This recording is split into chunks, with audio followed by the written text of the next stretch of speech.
Yang terhormat Ibu dosen pengampuh mata kuliah dasar manajemen umum, Ibu Dr. Haji Syamsidah MPD, beserta dengan Ibu dosen mitra mata kuliah dasar manajemen umum, Ibu Dr. Randa Ratnawati Tawani M.Hum, beserta dengan teman-temanku sekalian.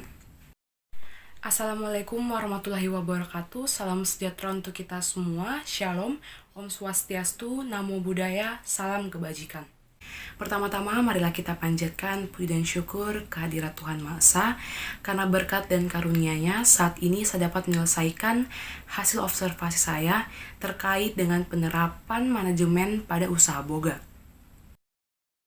Baik, sebelum masuk ke pemaparan hasil observasi saya, izinkan saya memperkenalkan diri terlebih dahulu. Perkenalkan, nama saya Josephine Marta Agustin Laupa dengan nomor induk mahasiswa 2202060107 dari Prodi Tata Boga, jurusan Pendidikan Kesejahteraan Keluarga, Fakultas Teknik Universitas Negeri Makassar. Baik, untuk pemaparan poin pertama dari hasil observasi saya mulai dari profil usaha boga, yaitu Kios Lagaligo terlebih dahulu. Profil usaha dari Kios Lagaligo. Kios Lagaligo berdiri sejak 1977 yang bergerak di bidang rumah makan, khususnya Indonesian food. Kios Lagaligo terkenal dengan mie Lagaligo hingga memenangkan Makassar MFC Award 2021 dan 2022. Dalam tahun 2022 memenangkan kategori bakmi dan pada tahun 2021 memenangkan kategori mie pangsit. Kios Lagaligo memiliki interior klasik dan memorial. Owner dari Kios Lagaligo kerap disapa Ibu Madang. Seperti yang sudah saya sampaikan di slide sebelumnya bahwa Kios Lagaligo memiliki interior yang klasik dan juga memorial. Selain itu, Kios Lagaligo memiliki sentuhan budaya Sulawesi.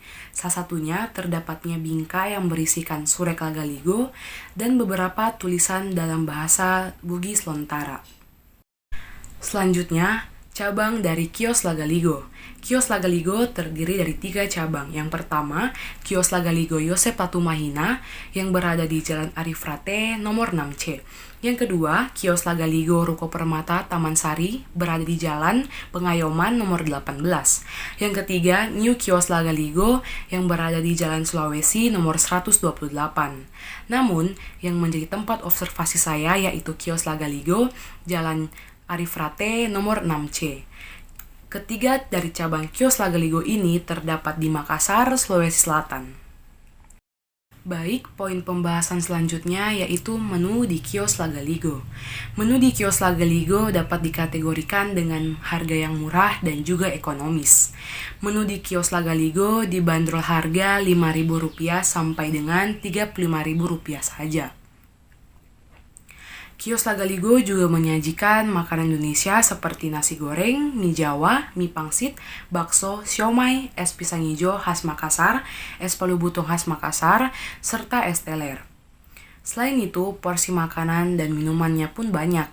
Namun tenang saja, ada juga makanan dijual dengan 2 pilihan porsi seperti bakmi dan mie ayam dalam 2 pilihan porsi seperti porsi besar dan porsi kecil. Makanan yang disajikan di Kios Lagaligo juga kaya akan rasa, sehingga memiliki rasa yang enak dan khas Indonesia.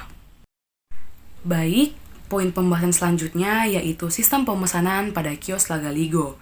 Sistem pemesanan pada Kios Lagaligo terbagi atas 2 cara, yaitu sistem yang pertama, taking order on the table, di mana taking order on the table ini pengunjung nantinya akan diberi menu secari kertas dan juga pulpen, sehingga pengunjung akan dapat menuliskan menu-menu apa saja yang diinginkan.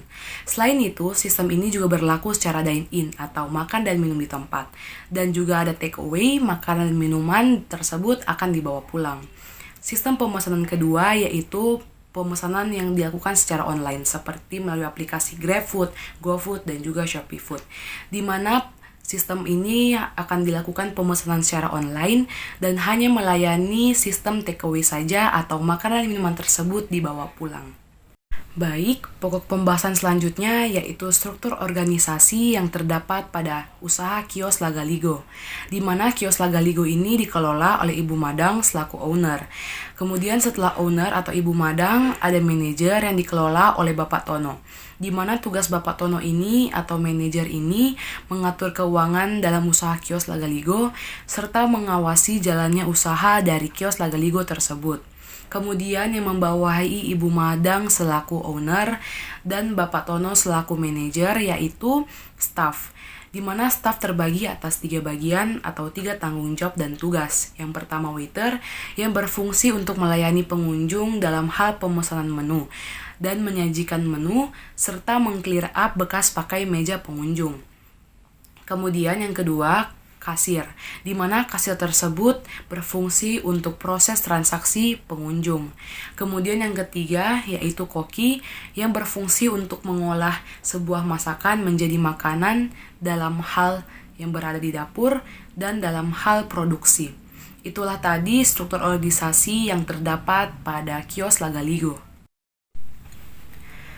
Poin pembahasan selanjutnya yaitu sumber daya manusia, di mana kios Lagaligo ini memperkerjakan karyawan atau manusia kurang lebih dari 20 orang dengan gaji 2,2 juta dalam masa pencobaan atau training terlebih dahulu, hingga 3,2 juta pada karyawan yang bukan training atau sudah menjadi karyawan yang tetap pada kios Lagaligo tersebut. Baik, pokok pembahasan berikutnya berdasarkan hasil observasi saya yaitu pengarahan. Kios Lagaligo melakukan pengarahannya secara tertulis dan juga secara lisan. Seperti pengarahan secara tertulis, menu yang sudah sold out ditulis pada sebuah papan putih. Namun pengarahan secara lisan seperti memerintahkan agar setiap waiters dapat memberikan captain order atau pesanan dari pengunjung tersebut kepada kasir yang bertujuan untuk memudahkan kasir dalam proses transaksi antara kasir dan pengunjung tersebut. Kemudian, setiap karyawan di kios Lagaligo melakukan setiap tugas dan tanggung jawabnya secara berkomunikasi, seperti hal contohnya pada waiters dan koki dalam pesanan pengunjung.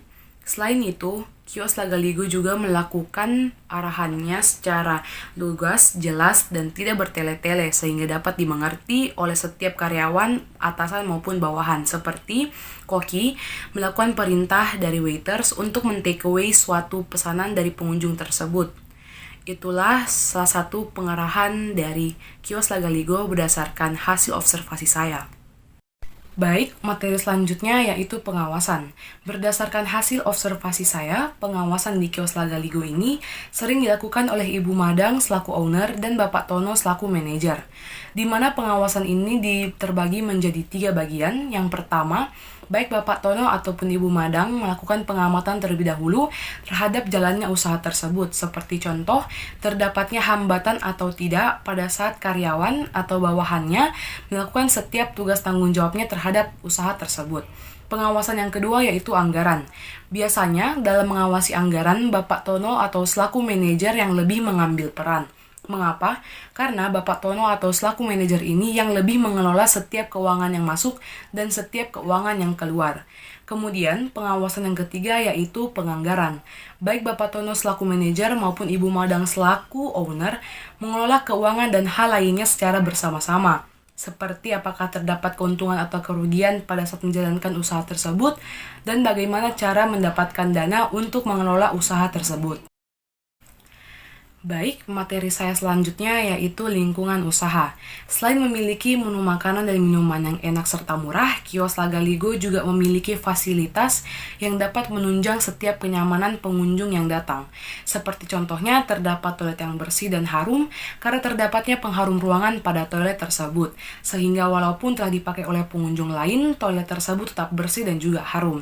Selain itu, di kios Lagaligo juga terdapat ruangan ber-AC dan ruangan tidak ber-AC. Walaupun tidak ber-AC, ruangan tersebut dipenuhi oleh kipas angin sehingga pengunjung tidak akan kepanasan. Kemudian terdapatnya juga parkiran yang cukup luas baik untuk motor dan baik untuk mobil. Serta terdapatnya wastafel yang bersih, serta terdapatnya juga sabun cuci tangan, serta tisu untuk tangan yang basah. Baik, Pokok pembahasan saya selanjutnya yaitu prinsip kerja dalam usaha kios Lagaligo. Berdasarkan hasil observasi saya, kios Lagaligo mengedepankan prinsip yang dipatuhi oleh setiap karyawannya, seperti berbadan sehat atau tidak sakit, berpenampilan bersih serta rapi, ruangan senantiasa rapi dan bersih seperti bekas meja pakai pengunjung tidak hanya dilap tetapi disapu juga, kemudian kualitas bahan pangan harus segar, serta senantiasa selalu menjaga kebersihan dan kualitas dari menu usaha dari kios Lagaligo. Baik, pokok pembahasan selanjutnya yaitu problem usaha yang dihadapi oleh kios Lagaligo. Indonesia baru-baru ini memasuki kehidupan new normal, di mana seperti yang kita ketahui, semua orang berusaha untuk menjaga kesehatan dan kekebalan tubuhnya. Jika ingin kilas balik, kios Lagaligo menghadapi problem usahanya, apalagi harus tetap menjalankan usahanya di tengah pandemik beberapa bulan dan tahun yang lalu. Seperti contohnya, sistem pemesanannya hanya melalui sistem aplikasi online, seperti aplikasi GrabFood, GoFood, ShopeeFood, serta hanya melayani sistem take away dan tidak disantap di kios Lagaligo untuk memutus rantai penyebaran dari akibat virus COVID-19 pada masa itu. Kemudian problem usaha yang dihadapi adalah karyawan dari kios Lagaligo juga mengalami pengurangan pegawai akibat dari pesanan yang sepi serta pendapatan yang tidak dapat mencukupi. Baik, pokok pembahasan saya selanjutnya yang tidak kalah penting yaitu strategi pemasaran. Seperti yang kita ketahui, strategi pemasaran yang baik, kreatif, dan juga menarik dapat membuat siapa saja dapat berkunjung ke usaha yang Anda buat. Berdasarkan hasil observasi saya, usaha dari kios Lagaligo memanfaatkan media sosial yang gratis sebagai lahan pemasarannya. Seperti contohnya membuat akun Instagram, akun Facebook, akun Twitter. Bahkan akibat dari pemasaran yang baik, beberapa kalangan artis seperti Marcel Sihaan, Mulan Jamila, hingga Bapak Erick Thohir juga pernah datang menyantap dan berkunjung ke usaha kios Lagaligo tersebut. Hal ini terbingkai nyata di beberapa cabang usaha kios Lagaligo. Selain itu, terdapat juga pemasaran melalui pemesanan secara aplikasi online seperti aplikasi GrabFood, GoFood, dan ShopeeFood. Hal ini dapat memudahkan setiap orang, apalagi jika orang tersebut memiliki waktu yang terbatas. Tidak hanya itu, kios Lagaligo juga memiliki baliho, lokasi yang strategis dan tidak rawan macet, serta memiliki parkiran motor dan mobil yang cukup luas, sehingga dengan begini dapat memudahkan setiap orang yang datang berkunjung maupun pada saat orang tersebut memiliki waktu yang terbatas karena dapat memesan secara aplikasi online. Baik, materi pembahasan terakhir yaitu analisis SWOT. Pada usaha kios Lagaligo, analisis SWOT terbagi atas 4 bagian. Analisis SWOT yang pertama yaitu strength atau kekuatan, di mana usaha ini memiliki menu yang bervariasi, seperti aneka olahan nasi, aneka olahan mie, siomay, serta makanan khas Makassar seperti es pisang hijau dan es palu butung. Analisis SWOT yang kedua yaitu weakness atau kelemahan, di mana usaha tersebut tidak terlalu menggunakan alat pelindung diri, seperti tidak adanya penggunaan chef jacket pada karyawan atau bawahan yang bekerja di dapur. Berikutnya, analisis SWOT yang ketiga yaitu opportunities atau peluang, di mana usaha kios Lagaligo ini memiliki peluang untuk terkenal karena usahanya yang unik dan beda dari usaha lainnya. Mengapa? Karena usaha tersebut masih memiliki sentuhan budaya Sulawesi, seperti terdapatnya bingkai yang berisikan surek Lagaligo dan interior tulisan bahasa Bugis Lontara. Kemudian ada juga menu andalan yang tidak ada di usaha lainnya, seperti mie Lagaligo. Kemudian, analisis SWOT yang terakhir atau yang keempat yaitu threats atau ancaman, seperti jika terjadi inflasi maka harga bahan pangan akan menjadi naik, kemudian maraknya usaha yang lebih murah dan juga lebih kekinian. Baik, itulah tadi hasil observasi saya terkait penerapan manajemen pada industri boga. Izinkan saya menyimpulkan hasil observasi tersebut. Seperti yang kita ketahui, usaha yang sukses karena memiliki sistem pengelolaan manajemen yang baik serta tertata. Kios Lagaligo telah menerapkan sistem manajemen yang baik, mulai dari perencanaan, pengarahan, pengawasan, prinsip kerjanya, hingga strategi pemasarannya yang sangat amat baik. Dengan begini, jika setiap usaha menjalankan sistem pengelolaan manajemen yang baik seperti usaha kios Lagaligo tersebut, maka usaha tersebut akan mengalami kemajuan dan bukan mengalami kemunduran. Itulah tadi pemaparan hasil observasi saya terkait penerapan manajemen pada usaha industri boga. Saya mohon maaf apabila terdapat pengucapan nama gelar, kata, bahasa, serta kalimat yang salah dan tidak sesuai. Sekiranya hasil observasi saya ini dapat berguna, bermanfaat, dan menjadi inspirasi bagi siapa saja yang menonton dan mendengarkan video ini. Saya pamit undur diri, sekian dan terima kasih.